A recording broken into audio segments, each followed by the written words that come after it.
rafetlu mbokk yi seen ànd ak seen télévision Lamp Fall ñu ngi leen di gërëm di leen sant mbokk yi nag dikkaan nañu seen émission penc mi xam ngeen ni mooy émission bi nga xam ne mooy dalal kilifa yi nga xam ne ñoo nekk ci réew bu Sénégal di yëngu ci wàllu politique ci wàllu koom ak lépp loo xam ne day doxal réew mi mbokk yi nag tey jii am nañu mbégte dalal Ansoumana Danfa di njiitu parti bi ñu duppee Mag Authentique waaye it bokk ci maanaam di membre ci Benno Bokk Yaakaar di bànqaas bi nga xam ne ñoo jàppale njiitu réew Macky Sall ci nguuram alors monsieur Danfa salaamaaleykum. maaleykum salaam mon frère Amidou ñoo ngi lay sant di la gërëm di baalu Sénégalais yëpp ak si weer bi nga xam ni yàlla def na ñun ñëpp ñi nga xam ni yàlla def na ay jullit lañu démb la ñuy doog a commencé at mi ñoo ngi ñaanal ñëpp réew mi mu nekk atum jàmm mu nekk atum bànneex atum boo xam ni yàlla suñu borom nañ fi jëral mbas mi nga xam ni mu nekk mbir mu doy waar ci réew mi ak ci àdduna bi. voilà jërëjëf. voilà monsieur Danfa fi ñu koy dooree mooy li jëm ci wàllu élection locale yi nga xam ne ci lañ jëm alors son excellence monsieur le président Macky Sall dégg nga jamono yi wax na ko waxaat ko di maanaam yéen ñi nga xam ne yéen a bokk ci mouvance présidentielle da ngeen ko déglu donc une façon peut-être de vous inciter à ce que discipline am ci parti bi ak mouvance bi yëpp d'ici les élections alors yow lan moo ci sa position waaw lay doon wala déet lay doon.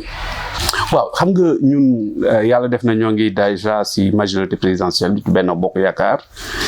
nekk ñoo xam ne tamit ay conseil du président de la République lañu dañ koy déglu ci lépp waaye nag dañuy politique moom dafa am lu mu laaj muy terrain laaj comme maanaam communication dafa laaj également ay manœuvres bu nekkee Benno Bokk Yaakaar bu njëkk ba mën nañ toog ni nañ déglu président parce que xam nañ jikkoom maanaam ku dal la te ñi mu war a jiital ci lu nekk rek ñoom lay jiital mais nag dañ ci ànd ak léegi ñeneen ñoo xam ni dañu yor yeneen jikko ñëw si biir Benno Bokk Yaakaar nekkoon PDS ñenn ñi ñëw di manœuvrer pour déjà écarter ci lii xewi ëllëg ci dispositif bi ñi nga xam ne ils étaient avec le président depuis 2012 nekk ak président ba ci référendum ñoom après lañ ñëw ñu nekk ñoo xam ne 2019 lañ ñëw ñoom ñiy wax si seen wax dañuy wax ni dañ ci takk rip ñoom léegi-léegi mais ñi nga xam ni après Macky Sall ak ñi mu àndaloon xeex bi ñuy xeexoon yëpp nga bëgg leen écarter au centre de gravité du pouvoir ba pare di manœuvrer pour wax ni diw tekkiwul dara diw amul xam-xam la gauche on doit les écarter APR bu njëkk nit ñi diw mënul communiquer APR ils sont pas organisés et Benno bu njëkk bi on doit écarter les gens qui étaient les gens du Parti socialiste on doit écarter les gens de Macky 2012 de doomu réew mi bu nekkee ñun ñoo ngi ci terrain bi di xam ni loolu moo ngi ñëw nous avons quand même l'obligation d'alerter d'abord le président de la République d'alerter les premiers compagnons du chef de l'État ne leen ñun de nous avons la responsabilité quand même ñu déglu président waaye nañ organiser wu. waaw c'est vrai mais su ma déggee sa wax dafa mel ni da nga bëgg a wax ni dafa am ñu leen rax yéen Benno Bokk Yaakaar te xëy na li leen tax a jug mooy je dirais pas yàq mais buuxante ba xëy na àgg ci benn sommet bi loolu nga bëgg a wax peut-être. waaw xam nga man dama am benn loo xam ne dama ko war a doxal Macky Sall doxal ko réew mi dama bokkoon si juróom-ñaari nit yu demoon au conseil constitutionnel en 2012 déposer la candidature du président Macky Sall muy man Abdourahmane Ndiaye bu PDS Mariama Sarr bu Abdourahmane Ndiaye bu APR Mariama Sarr bu APR professeur El Hadji Mbow Jean-Paul Diaz Ibrahima Sall Maguette Ngom ñun ñooñu ñoo demoon au conseil constitutionnel déposer la candidature du président Macky Sall donc dama am responsabilité lépp lu koy yàqal ci la mu waxoon ak sénégalais yi di yàq parti j'ai l'obligation ma protéger loolu parce que man maa ci gënoon nekk ndaw alors beneen bi ma bokk ci juróom-ñett nit yu njëkk a xalaat Macky 2012 man ñu daj lu ne te mënoon am lu nekk avec le président Abdoulaye Wade parce que man proposé nañ ma lu nekk avec le président Abdoulaye Wade, j'ai refusé. Parce que je savais que l'homme Macky Sall, c'est un jeune, a une expérience, nous avons l'obligation de le protéger et de protéger même son parti l'APR pour que li mu waxoon ak Sénégalais yi loolu yëpp ñu fas yéene taxaw ñu liggéey ci loolu. Alors bu may gisee ñu liggéey ñi mujjee ñëw en 2019 am na ñu baax mais am na ñoo xam ni quand même ñu mel ni man j'ai pas le droit que lépp loo xam ni dafay yàq l'histoire politique de Macky Sall, de Macky 2012, de l'APR, de Benno Bokk Yakaar, dama am obligation de protéger ces bébés-là. Ces bébés-là, c'est li Macky Sall waxoon Sénégalais yi ñun bi Macky Sall ñëwee au Parcelles Assainies. Et je rappelle que en 2010, octobre 2010, le Macky Sall ñëwoon au Parcelles Assainies man ak moom ñu signé dara pour pacte buy jëmale Parcelles Assainies ci kanam. Alors donc bu nekkee ñun diggante bi ñu ñëwee ci pouvoir bi gis naa ni leen nga xam ni waroon nañ ko def au Parcelles Assainies amul ñu jëli ji quelqu'un qui a insulté d'abord le Benno Bokk Yakaar muy Moussa Sy, un transhumant qui dit que nous avons volé et truqué et fraudé les élections législatives. Attaquer ñu ci loolu c'est comme si que Macky Sall njabootam ñun ñu nekk ci njabootam yëpp nous sommes des fraudeurs. Ba pare bien que bu muy wax loolu dafa ñëw si ñun ba pare nekk PCA Port mu attaqué ñun liggéey bu ñu liggéeyoon yëpp. Donc j'ai la responsabilité. Tey Mbaye Ndiaye le ministre d'État Mbaye Ndiaye mënu wax loolu. mag la le ministre Amadou Ba mënu wax loolu parce que mag la le député Badi Diouf ñoom Pape Khouma ñoom Mbathio mënuñu wax loolu mais comme man je suis issu du mouvement navétane, je suis un pur produit du mouvement associatif comme lui, j'ai la responsabilité de défendre la famille politique de Macky Sall. Mais monsieur Danfa, généralement on dit que le président de la République en tout cas il est le plus informé mooy nit ki nga xam ne li muy jot ci xibaar kenn ko jot ci ay wàllu xibaar. Alors yow nga am thèse boo xam ne da nga ko génnee ci biir Benno Bokk Yaakaar muy xëy na peut-être safaan woo xam ne gënul ci Benno Bokk Yaakaar président Macky Sall moom ci wàllu xam bëgg a sukkandiku ci Benno Bokk Yaakaar pour xëy na dem ci élection yi est-ce que mënuñu jàpp ni kon peut-être sa wax yi dafay waroo ak xalaat wala boog kaddu yi nga xam ne président Macky Sall yëkkati na ko. dëgg la je confirme. en train de contredire le président. non je confirme ce que j'ai dit. waaw moo tax maa ngi ciy remercier président le fait que mu waxtaan ak le ministre le premier ministre Mimi Touré maa ngi remercier waat président Macky Sall ci li ñu gis mu ànd ak le ministre Amadou Ba di dem Yoff dem Thiénaba ñoo ngi ciy remercier président et président ci dynamique bi mu nekk nous xam nañ Macky Sall sa famille politique ñu leen jëli il va parler avec tout le monde parce que njabootam lañu te ñooñu amuñu feneen fu ñu jëm le ministre Omar Youm amul fu mu jëm APR la xam alors Aly Ngouille Ndiaye Macky Sall la xam Mata Touré Macky Sall Makhtar Cissé Macky Sall la xam njabootu Macky Sall la ñun ñëpp njabootu Macky Sall et je rappelle que ci ñoom ci li ñu nekk ni man nekkoon naa ci j'avais pas communiqué j'étais en phase avec le président Macky Sall et li ma gën a neex ci ñoom des gens qui avaient comploté contre nous contre man ak le ministre le conseil spécial Maguette Ngom dagg suñuy salaire ni ñun dàq nañu à la présidence ba pare ñun li ñu waroon dox suñu njaboot ñu dem dagg ko à la source mais li ma ci neex mooy quand le président Macky Sall dégg ni Danfa kat lii xew na si vous savez le président wax mooy je ne peux pas accepter jabaru soxna Danfa sama njaboot la ay doomu Danfa samay njaboot lañu naka la nit mën a jëlee lu may jox Danfa pour sama njaboot ñu dagg ko pour privé sama njaboot la ñu lekk et là ma xam ni Macky Sall mi président de la République nit ku baax la donc j'ai l'obligation que man li nga xam ni moo valable pour Danfa ak pression bi ma amoon bi loolu amee ma am ñu ma téye ba génnuma ci cadre boobu ñee tamit bu ñu nekkee ba ci loolu génnuñu cadre ma xam ne ñoom ñëpp Macky Sall lañ gëm donc loolu tamit ñoo ngi koy vraiment rafetlu bu baax way ok monsieur Danfa je vais relancer encore sama question parce que dafa mel ni apparemment ba léegi tontoogoo ma li jëm ci waaw wala déet ci président Macky Sall li mu wax ne na ñëpp déglu maanaam mouvance présidentielle fii ak ñu jëm ci élection yi kon day mel ni kon borom kër bu ne rek déglu leen ma man dinaa tànn est-ce que yow da ngay déglu président Macky Sall waaw ci léegi wala da ngay wane ni kat tu es candidat ci élection locale yi. En tout cas je rappelle que damay rappeler Benno Bokk Yaakaar bi ñu wax ni dañuy déglu président oui on doit écouter le président de la République mais man déglu ma conférence des leaders de Benno vous savez pourquoi des gens qui n'ont pas de parti politique ñoo xam ni amuñu association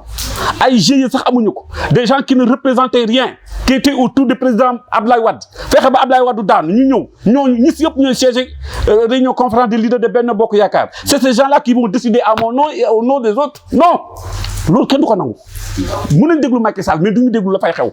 parce que ñooñu bëri na ñoo xam ne amuñu parti politique amuñu mouvement amuñu base politique comment ñun ñu war a déglu ñooñu c'est ñoom ñu mel ni Moussa Sy ci ñooñu lañ wéeru ñu mu nekkaloon biir PDS ba ñu daaneel Abdoulaye Wade daanu ñooñu ñu si yëpp ñoo nekk conférence des leaders de Benno Bokk Yaakaar ba ñuy convoqué et je dis au président de la République na woote conférence des leaders de Benno bu mag bi parce que lii xew ci conférence des leaders des sous-coalitions de Benno c'est coordination boobu ñu fay def nit ñi gëmuñu loolu parce que tu ne peux pas accepter des gens yoo xam ni Sénégal rek laa gis nga def course ñu ne gagnoon 2012 ñi nga xam ne ñoom lañ dooroon 2012 ñu jël ndaare ñoom ñu ne ñoom ñu dàq daw fi rek lañ gis nga def course ki jël paie ki jël ndaare bi na man maa dàq daw le premier donc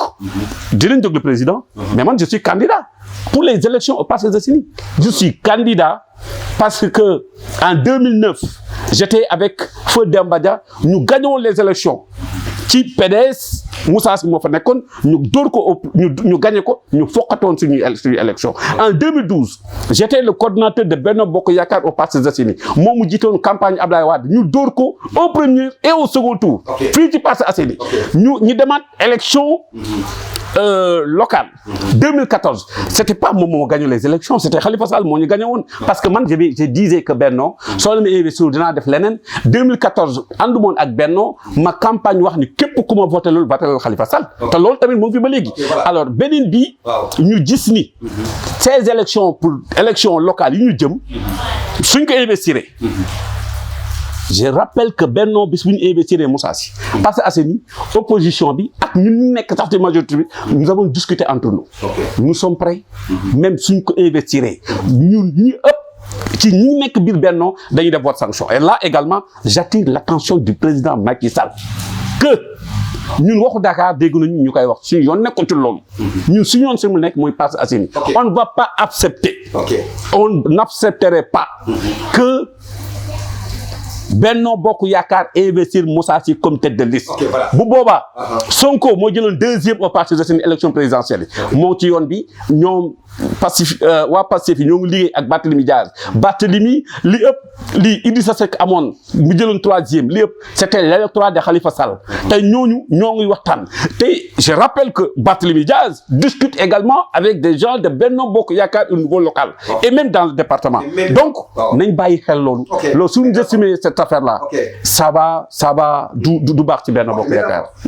waaw mais y a un problème parce que pourquoi je dis que y a un problème mooy yow yaa ngi nekk membre ci biir Benno Bokk Yaakaar et que yaa ngi bokk ci ñi nga xam ne nee nga ñoo njëkk a samp daanaka banqaas bi alors su ma déggee nga ne vote sanction contre sa njaatige di président Macky Sall vote sanction contre mouvance bi nga xam ne ci nga bokk est-ce que nekkoo di def benn genre menace aussi contre say nit. Non, je ne menace pas. Non, Macky Sall, non. Non, xam nga ñun dañuy nawetaan. booy nawetaan doo faral beneen équipe bu dëkk ci beneen koñ bàyyi sa koñ ñun Parcelles moo suñu koñ. Parcelles moo suñu koñ amuñu dara Parcelles moo ñu gënal lu ñu am du ñu nangu boo duggee biir Parcelles Assainies nga laajte même au-delà même des politiques Parcelles waaye dinañ la wax ni na la ni maire bi liggéeyul et Macky Sall war na xam loolu. Pourquoi Moussa Sy daw si nañ xool nañ def évaluation de sa gestion nañ xool ndax moom liggéey na Parcelles wala liggéeyul Parcelles. ndax bi fi Mbaye Ndiaye di jógee le budget était à 500 millions aujourd'hui c'est 2 milliards 400 lan la fi def. demal ci école yi nga xool ndax liggéey na. tey moo ngi taw au Parcelles Assainies curage yu waroon am yu mairie bi waroon liggéey ndax def na ko la defu ko. demal nga xool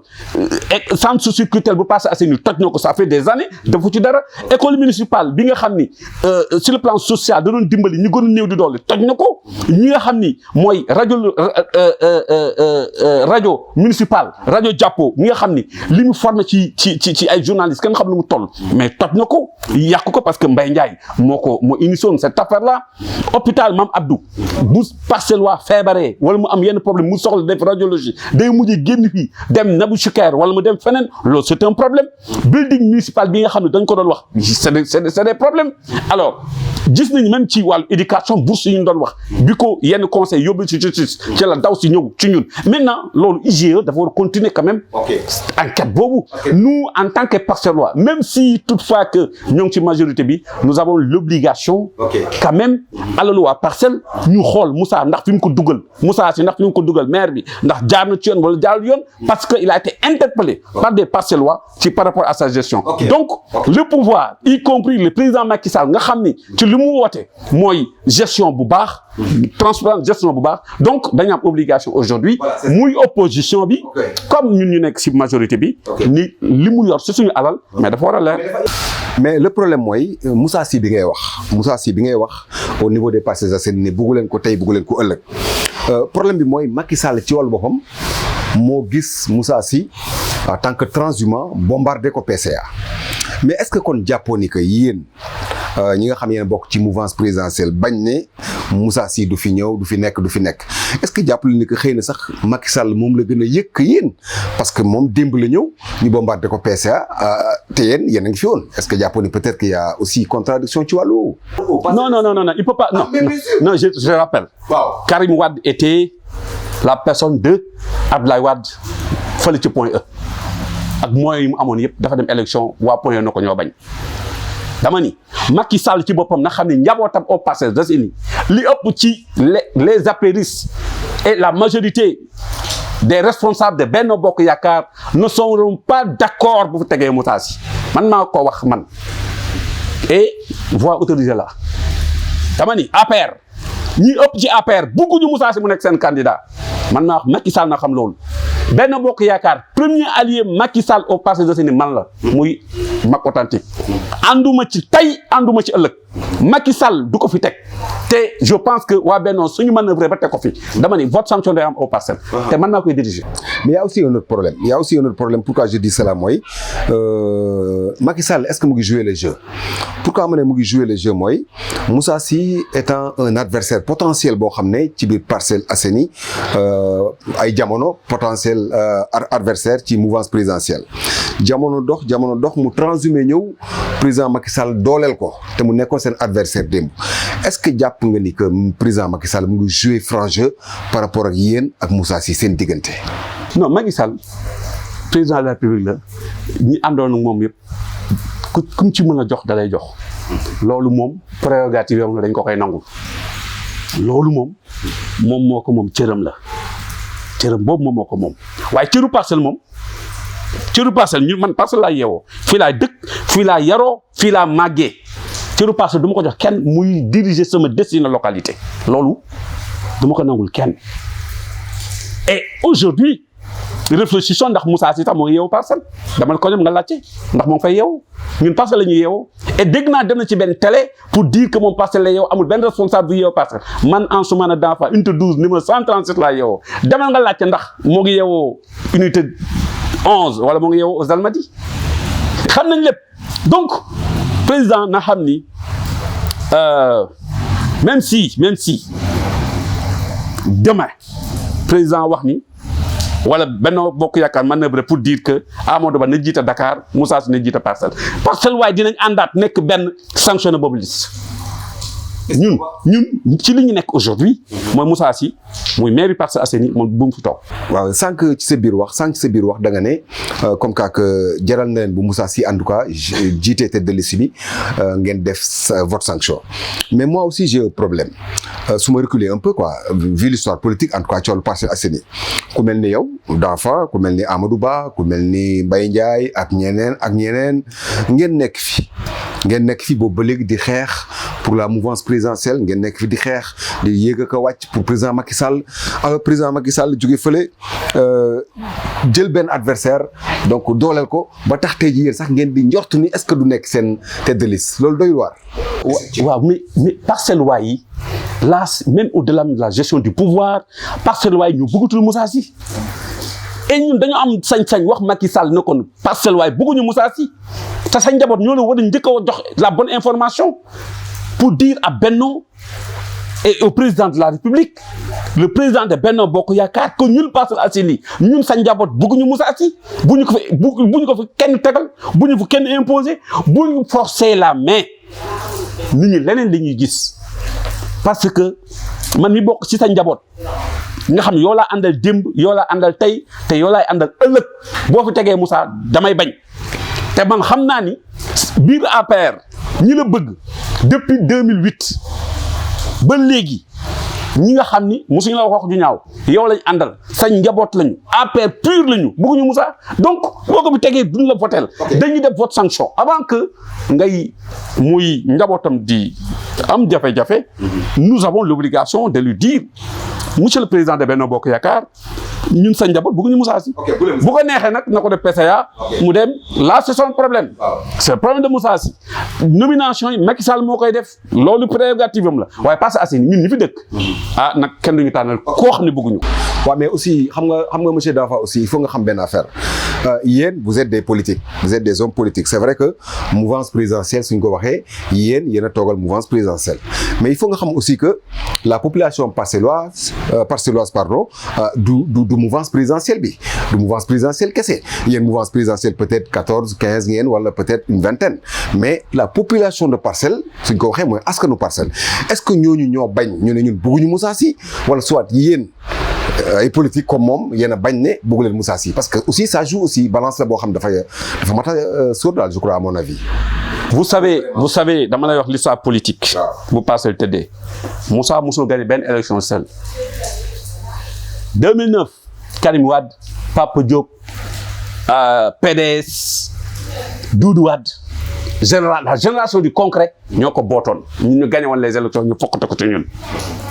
2014 Khalifa Sall Barthélémy Diaz Bamba Fall le PDS au niveau le parti socialiste au niveau local ñoom ñoo ànd boot ko mu gagné les élections il sait que aujourd'hui bu demee ANC boobu nga xam ni Macky Sall ñoo ngi waxtaan ñun ñëpp suñu biir te xam naa ni ànduñu si am na ñoo xam ne mënuñu wax ji mais man damay leeralal wax ji pour dimbali Benno pour dimbali président Macky Sall pour mu xam ne lii yëngatu ci biir njabootam au Parcelles Assainies les gens refusent et recusent Moussa Sy. Alors loolu li tax ma wax loolu mooy boo duggee ci Parcelles Assainies nga def sondage di nga xam ni njabootu Parcelles bëggatuñ ko et je vous ai dit que li mu yàq ci bi fi Mbaye Ndiaye nekkee li mu waroon liggéey te liggéeyu ko tey il n'est pas même pas en phase avec les populations des Parcelles mais Amidou Parcelles rek nga gis bi xale yi njëngatoo jamono yi passé Parcelles rek mu am yëngu-yëngu 4 jours loolu Macky Sall war a analyser la Parcelles rek moo am 2 morts lu ñu war a analyser la Parcelles rek ci Sénégal ba mu daj rek la ñu saccagé lakk hôtel de ville bi Parcelles kese la mais loolu du ñu analyser loolu te balaa moo tax xale yi joor lañ njëkk a déconné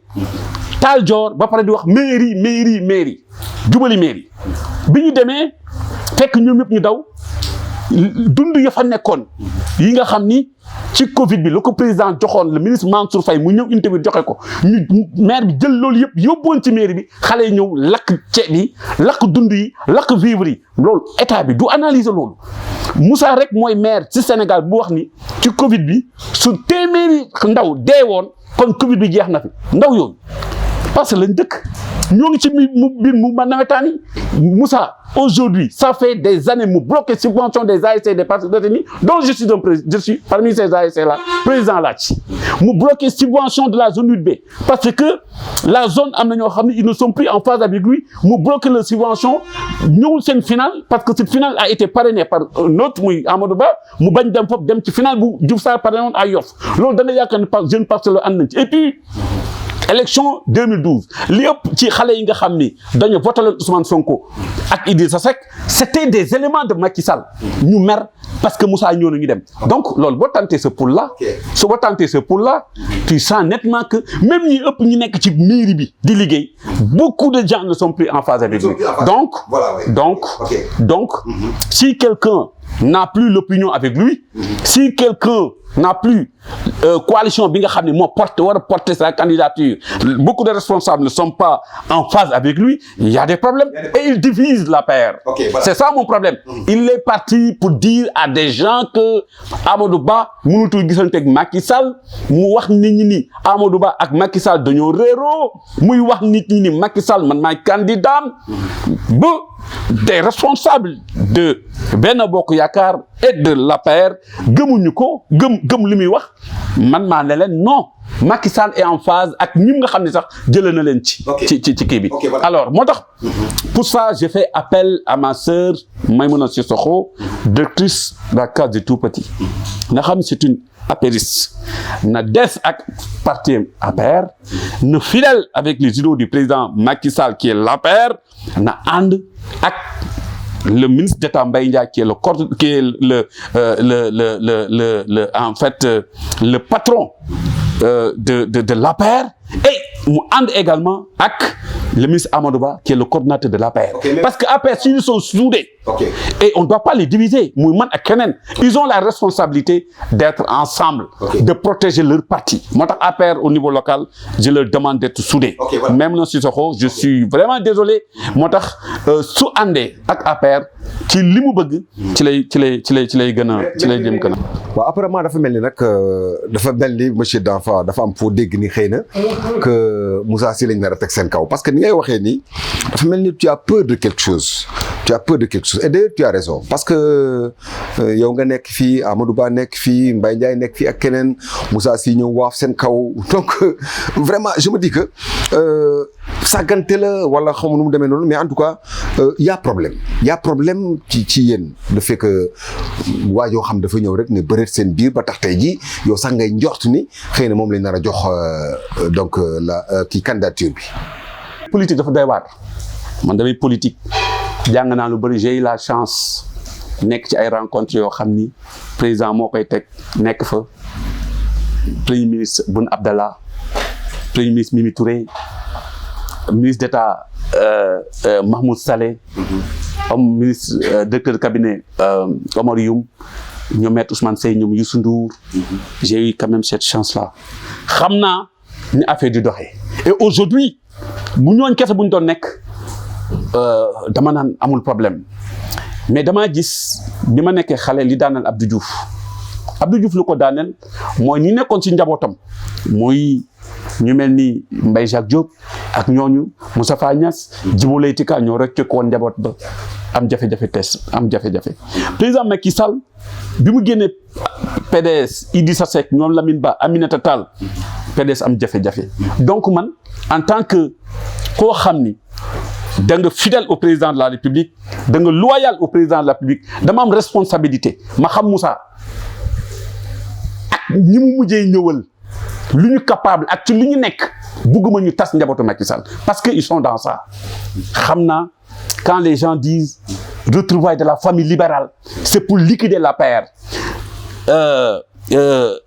loolu également dañ ko def pour tas Benno Bokk Yaakaar légitime maanaam ñu àndoon 2012 pour dire que la gauche li ñuy wax mooy la gauche muy parti socialiste AFP ak yenn parti dañ nara war Macky Sall en 2000 suñu demee ba toll ci kanam ak kanam. Donc yooyu la ñuy wax et pour dire que te responsable dafa soxla sa poste président de la République soxla yooyu la ñuy jéem a jaxase parce que yu mel noonu moo taxoon ñu mel ni Macky ak Idrissa Seck génn pile PDS moo tax man j'ai l'obligation de protéger ce bébé là qui est l'APR. Alors xam naa ñi mujjee transhumé li ñuy waaj pour écarter ñeneen ñi au centre de gravité du pouvoir donc j'ai la responsabilité d'alerter parce que Moussa ci loolu la nekk Moussa ci li mu nekk moo ñi mu mujj transhumé mooy liquider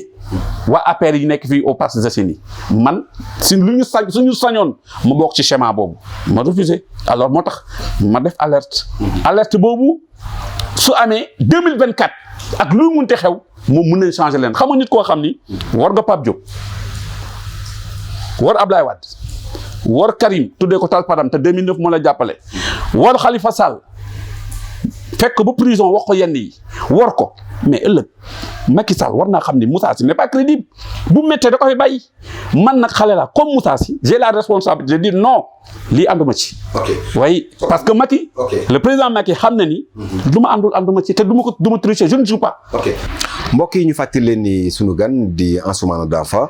moom mooy jiitu parti bi ñu duppee Mag Authentique waaye it bokk ci Benno Bokk Yaakaar di bànqaas bi nga xam ne ñoo jàppale njiitu réew Macky Sall alors monsieur Danfance donc ñu jàll ci beneen pàcc mu jëm ci wàllu inondation yi donc les inondations wolof bi naan ko mbënd mi donc bu ñu ko fàttalikoo en tout cas daaw je sais pas programme décennal boo xam ne bu ñu ko xaymaa ci wàllu koppar dana toll ci 700 et quelques milliards en tout cas ñu am it idée boo xam ne ci lañ ko war a doxal mais ren Ndakaaru tawagul trop ñu ñaan yàlla mu gën a yokku tawagul trop ci léegi ñu gis ay quartiers yoo xam ne wala boog ay localités yoo xam ne commencé nañ di pënd wala boog di mbënn di tëmb ci ndox mi ndax jàpp leen ni que peut-être jusqu'à présent tâtonnement dafa am ci wàllu gestion inondation yi ñeel wàllu nguur gi. waaw xam nga inondation yi dafa complexe état bi président de la République def na ci ay jéego waaye dañuy xam ne inondation yi mbirum suñu borom la. boo demee ci réew yi nga xam ñoo ñu gën a avancé Sénégal muy Allemagne tey ak Espagne am nañ même jafe-jafe bi alors boo ñëwee Sénégal c'est vrai banlieue bi du côté yëpp côté yi gënoon a dense su taw daan am na lu ñuy réglé boo demoon tey Gounass ñetti mbaar bu njëkk bu daan taw ñun dañ daan jooy mais ci diggante bi quand même état bi président de la République def na ci ay jéego bu njëkk boo doon dem côté Maris Dalifort leneen la woon mais tey bu tawee ñooñu quand même ci wàllu inondation am na lu bëri li ci état bi def mais xam nga inondation investissement la boo xam ni nit ñi duñ ko gis parce que nekkul immeuble booy luy nekk ci kaw li ñuy tabax mu nekk ci kaw parce que suuf la nekk alors maanaam lu ñu gas la dugal ko milliards yi sëpp fa lañ ko dugal maintenant li ñu war a régler mooy même gouvernement bi muy def ay effort am na loo xam ni mairie yi dañ ci war a tamit góorgóorlu. mais aussi bul fàtte ni que mairie yi même si c'est vrai que mairie yi am na ci benn wàll wala boog benn pàcc bu ñu ci def mairie ils n'ont pas cette force financière quand même pour faire face à ces inondations parce que inondation bi li mu laaj ci doole amul benn mairie bu ko war a mën a affronter donc état bi foofu peut-être la ñu mën a wax. njëkkee def mooy égout yi si ëpp tey mairie yi ñoo def curage bi ñoo ko war a def mais tey boo demee ci mairie yi bari état bi sax li mu liggéey ci affaire inondation yi suuf si dafa dugg ci biir tuyau yi ba feesal tuyau yi donc yooyu lu ñu waroon a régler la mais lu si ëpp duñ ko régler alors beneen bi mooy ci li ñu waroon liggéey dëgg-dëgg ci wàllu inondation du rek defar ay tuyaux pour assainissement mais dañu doon fexe góorgóorlu boo xoolee dëkk yi nga xam ni boo demoon tey centre ville boo xam ne bu tawee du am inondation lu waral lool c'est parce que am na ay tali li ñu doon pavage dañ ko war a gën a yokk gën ci liggéey suñu liggéey pavage bu waa ndox bi bu fexe ba taw day dem parce que tey jii nii boo xoolee ay Gounass ak Dalifort loolu état bi da ci liggéey bu bëree bëri donc zone yi nga xam ni dafa bëri suuf nga xam ne bu tawee ndox mi day tag ci suuf daal di dem ci fi nga xam ne mooy point bas yi loolu lu état bi def na ca effort mais nañ ci war a góorgóorlu parce que loolu moo tax yooyu tax na quand même ñu fal président de la République pour mu liggéey quand même pour régler seen problème. waaw mais xam nga aussi inondation yi monsieur Danfa bi nga xamee ne programme bi taxawal nañ ko ak police yenn ci xalaat yi yoo xam ne peut-être président Macky Sall sampoon na ko ak yenn ci projet yi contre les inondations ñu bari ci yéen en tout cas de la mouvance présidentielle dañ doon xëy na yëkkati seen kàddu di jàpp ni avec Macky Sall les problèmes des inondations dina réglé wu mais jusqu'à présent ça perdure même si c'est vrai que vous nous dites que na mu meloon melu ko Sénégalais tey xaaruñu ci ñu naan na mu meloon melu ko mais li ñuy xaar mooy inondation yi jeex na est-ce que jàppoon ni que jusqu'à présent inondation yaa ngi fi nañ ko nangu mu ngi fi ba léegi. waaw mais Amidou yow boo ñu ñëpp bu ñu defee constat bi mooy quand même y a des avancées donc zone yi ma la wax nii ñëpp Sénégalais xam ne ñoo ëpp ñu doon jàmbat loolu quand même lu ñu réglé la c'est vrai war nañu évaluer te état bi quand même dinañ ci taxaw war nañu évaluer xaalis bi nga xam ne jël nañ ko def ko ci inondation yi war nañu évaluer parce que liggéey boo gis day am évaluation ndax fii lañ tolloon war nañ avancer wala war nañu avancer bien que dañu fal pour régler quand même le problème des Sénégalais loolu nag li nga wax war nañ ci vraiment war nañ ci bàyyi xel bu baax a baax. waaw war nañ ci bàyyi xel. xam nga problème inondation bu ñu xoolee c'est vrai que mën naa nangu benn affaire c'est un problème mondial mais su ma ñëwee ci Sénégal par exemple c'est un problème boo xam ne depuis ci Abdou Diouf ba ci Abdoulaye Wade ba ci Macky Sall ku ne am na loo jéem Abdoulaye Wade jéemoon na peut-être avec le plan Orsec plan Jaxaay ak yeneen Macky Sall ñëw moom it à travers plan Orsec moom la commencé donc tegaat ci ay yeneen plan yu mel ni plan décennal bi ak projet bi ñu duppee Tawfekh et tout cela mais problème bi mooy est-ce que jàpp nga ni que avec Macky Sall le problème des inondations dina jeex une bonne fois c'est ça que sénégalais yi bëgg a xam réellement. non xam nga liggéey bu nekk nguur bu ñëw da nga am looy liggéey bàyyi keneen ñëw il faut nañu rappeler quand même avec inondation yi c'est pas Macky Sall moo ko fi indi sénégalais yi administration bi ñoo xool ay zone yoo xam ne zone ndox la ay dex la ñu jox fa ay nit ñu dëkk fa loolu moo ci ëpp zone yoo xam ne presque c'était des marigots ñu jël ko jox ko ay sénégalais ñu dëkk fa donc loolu administration bi moo war a góorgóorlu ba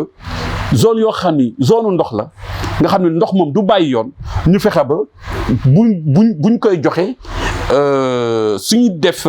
ay lotissement ñu tenir compte ci loolu d'abord loolu la ñu war a njëkk état bi fi nekk ci loolu la war a njëkk a bàyyi xel maanaam zone yi muy joxe lotissement yuy am ñu xam ne zone bi zone ndox la ñu bañ ko joxe ba pare nag zone yi nga xam ni zone yu compliqué la yi nga xam ne inondation ba léegi moo ngi causé ay problème foofu ñu xool nu ñu koy saafara mais pour ñu saafara ko nañu njëkk a bàyyi xel ci ñuy def ay lotissement ñu bàyyi xel ni fii kat zone ndox la ñu bañ ko joxe parce que tant que ñu ngi def ay lotissement di joxe ay zone ndox donc problème yi day gën a di ñëwaat ku fiy ñëwaat tamit doo mën a régler ce problème là parce que loolu nañu xam ni depuis c'est sous Senghor la loolu am mooy côté Pikine côté ñu joxe c'est sous Senghor sous Abdou Diouf ñu joxewaat yeneen zone mu demee noonu président Wade ñëw ñu joxewaat yeneen zone yoo xam ni bien que régler dañu yenn problème yi mais dañu joxewaat yeneen zone yoo xam ni zone ndox la muy côté Kër Massar beeg yooyu donc loolu suñuy def ay lotissement ñu fexe ba zone yi ñuy joxe quand même ñu tenir compte ci loolu bañ a joxe loolu rek daal si suñu xel mu gàtt te ñu bàyyi xel ni mbiru taw moom mbiru suñu borom la ndax réew yu gën a yu ëpp doole comme ni ma ko waxee sànq rek muy Allemagne di Espagne sax tey am nañ les mêmes problèmes. ok yow ngay chargé mission à la présidence de la République nekk it conseiller bu président Macky Sall jamono ji may wax ak yow dans la banlieue en tout cas boo ci duggee lu mel ni par exemple ay Diamaguène Thiaroye donc jëm sortie Dakar bi y a des quartiers yoo xam ne ci léegi commencé nañu di dund le calvaire ci wàllu ndox mi seen dund metti mais après quelques en tout cas questions-réponses sama diggante ak ñoom li ñu ñaawlu mooy y a pas une autorité étatique boo xam ne ñëw na foofu masewu leen yéen ngeen nekk ay conseillers ay collaborateurs am est-ce que jàpp leen ni que gënoon na rafet même bu dul le président Macky Sall quand même un de ses collaborateurs wala quand même une délégation gouvernementale jamono ji dem foofu quand même ngir masawu leen parce que ñoom it ci njabootu Sénégal gi lañ bokk. non c'est pas normal parce que état déjà dañu war a anticiper avant loolu xew waroon nañ dem jàngat loolu xam problème yi à plus forte raison loolu bu demee ba dal suñu askan dañu war a bàyyi xel moo tax gouvernement bi war na gën a bàyyi xel ñun ñu war a gën a bàyyi xel surtout ñu président jox ay position ci gouvernement bi ñu bàyyi xel vraiment askan bi di wàcc sur le terrain di communiquer également di jàppale président parce que mu yenn ñi nga xam da leen jox yenn position yi ils ne sortent jamais pour défendre d'abord l'État défendre le chef de l'État ministre yu bari duñ ko def directeurs yi bari duñ ko def PCA yi bari duñ ko def donc il y a problème duñu génn ba ñi nga xam ni sax li leen confier c'est le seen maanaam seen liggéey li leen confier duñu wàcc ci terrain bi pour wane ni ñun kat liggéey nañ lii duñu communiquer sax pour wane ni ñun liggéey nañ lii duñu jàppale sax président ci wàllu communication et jàppale également l'État donc c'est un problème loolu yëpp nag dafa indi ay failles ci suñu gestion alors ba tax na li nga wax tamit bu nee lu am nekk la loo xam ne également c'est à revoir. ok monsieur Danfang sans transition ñu delluwaat tuuti ci li nga xam ne moo jëm ci wàllu élection yi mais xam nga ren c'est vrai que ñu ngi waajal élection yi ñu ngi ko jàpp ci weeru janvier maanaam le 22 janvier si je me trompe pas ci atum 2022 bi mais boo xoolee depuis 2019 ak léegi li fi xew ñu naan ko mbas dafa jaaxal àddina bi jaaxal réew mi tey dem nañu sax ba ñetteeli vague bi encore ñëwati na donc bouleversé nañu lu bari jamono yi pass sax maa ngi dégg mbëri coow li nga xam ne am na seen biir ndax dakkal nañu combat yu mag yi waykat yi perte nañu ay milliards arrêté nañu concert yi ak yeneen alors yéen nag ngeen di ay politique yor dogal bi ndax yéen léegi da ngeen nar a sacrifier ñooñu nga xam ne ay waykat la ñoo ay bërikat te seen i contrat amaloon nañ ko ba ñu arrêté ko ndax troisième vague bi yéen nag ñi nga xam ne pouvoir de décision bi bu le fii élection yi nag léegi yéen da ngeen di fomm élection yi wala parce que aussi loolu sénégalais yi bari ñu ci posé wu la question ak troisième vague bi est-ce que élection yi dana am du am noo ko jàngatee yow. waaw loolu man li may njëkk a ñaan mooy balaa ñu toll si élection yi yàlla suñu borom saafaraal ñu wàllu mbas mi loolu ñu war a njëkk a ñaan alors li ñuy ñaanaat Sénégalais yi maanaam mooy nañu respecter mesures barrières yi loolu nañ ko Sénégalais ba bàyyi xel beneen nit ñi nañ takk seen masque yi luy war a bàyyi xel la alors beneen bi tamit mooy ñun ñëpp man def naa samay ñaari ñàkku ñëpp nañ dem ñàkku ji je pense que bu ñu ñàkkoo respecter mesures barrières yi ci diggante boobu feebar mën na wàññeeku ba ñu mën a dem ci élection mais xam nga feebar moom bu nekkee dafa yokk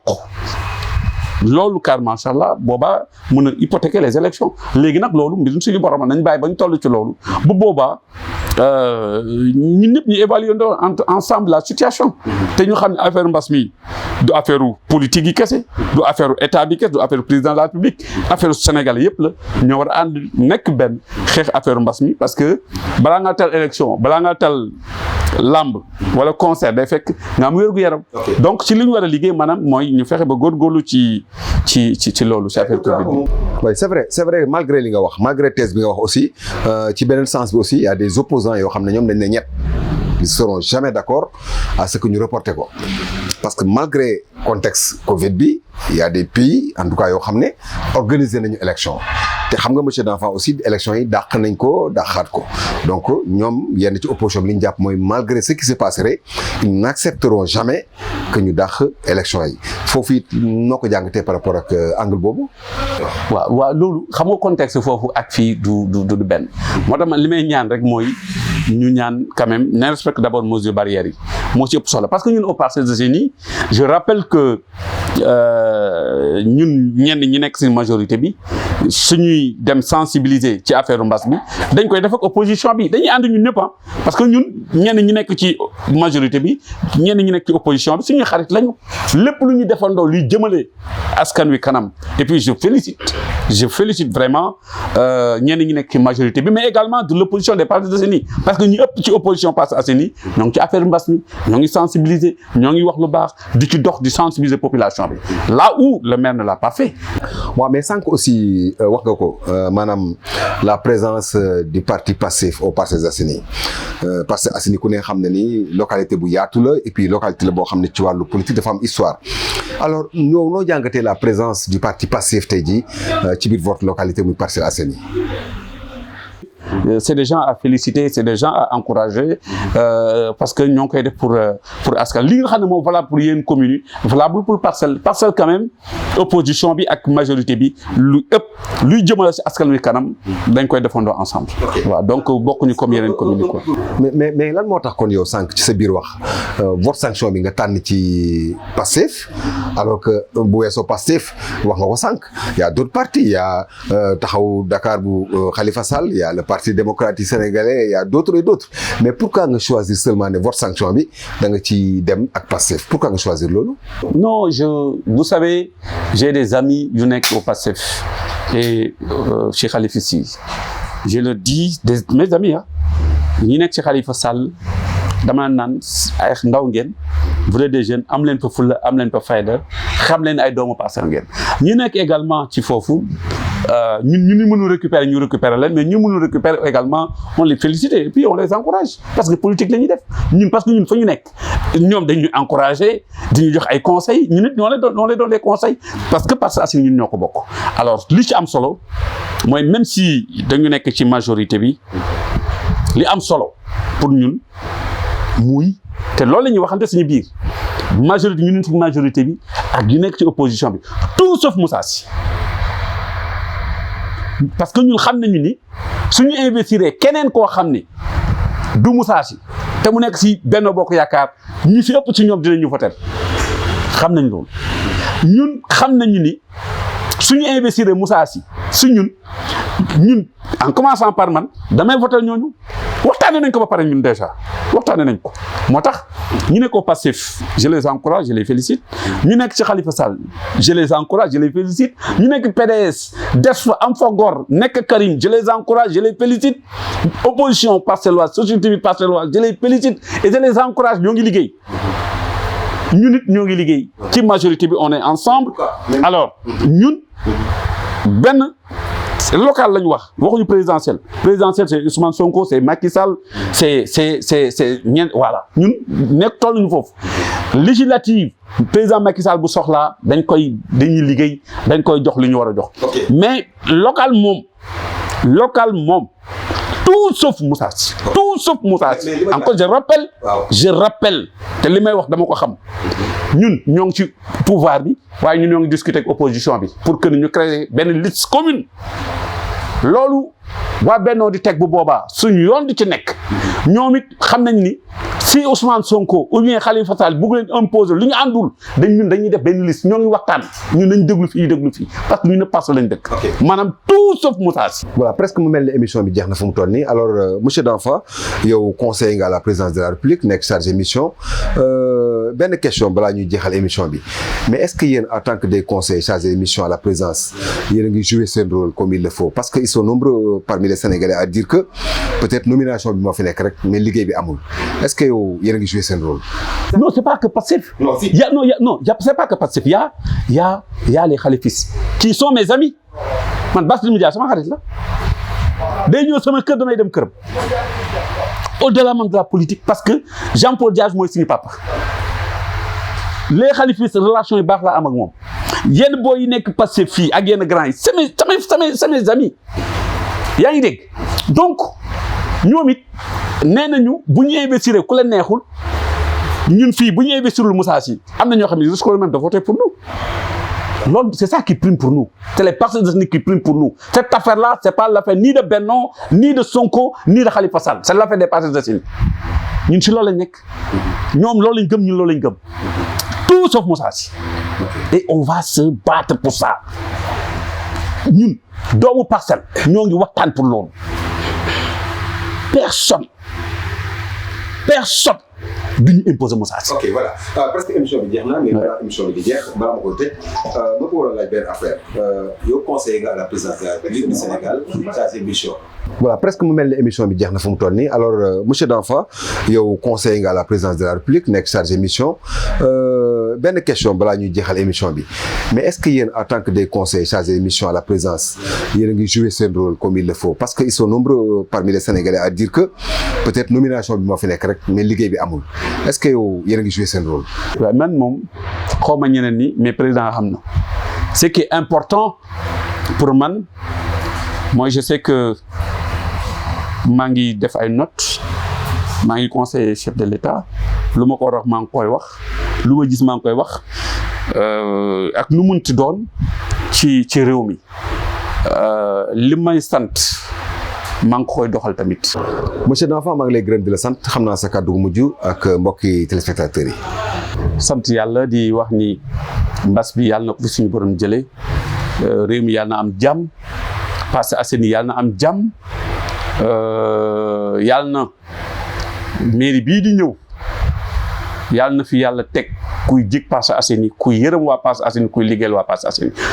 ñëpp sauf Moussa Sy loolu daal lay ñaan yàlla di wax président Macky Sall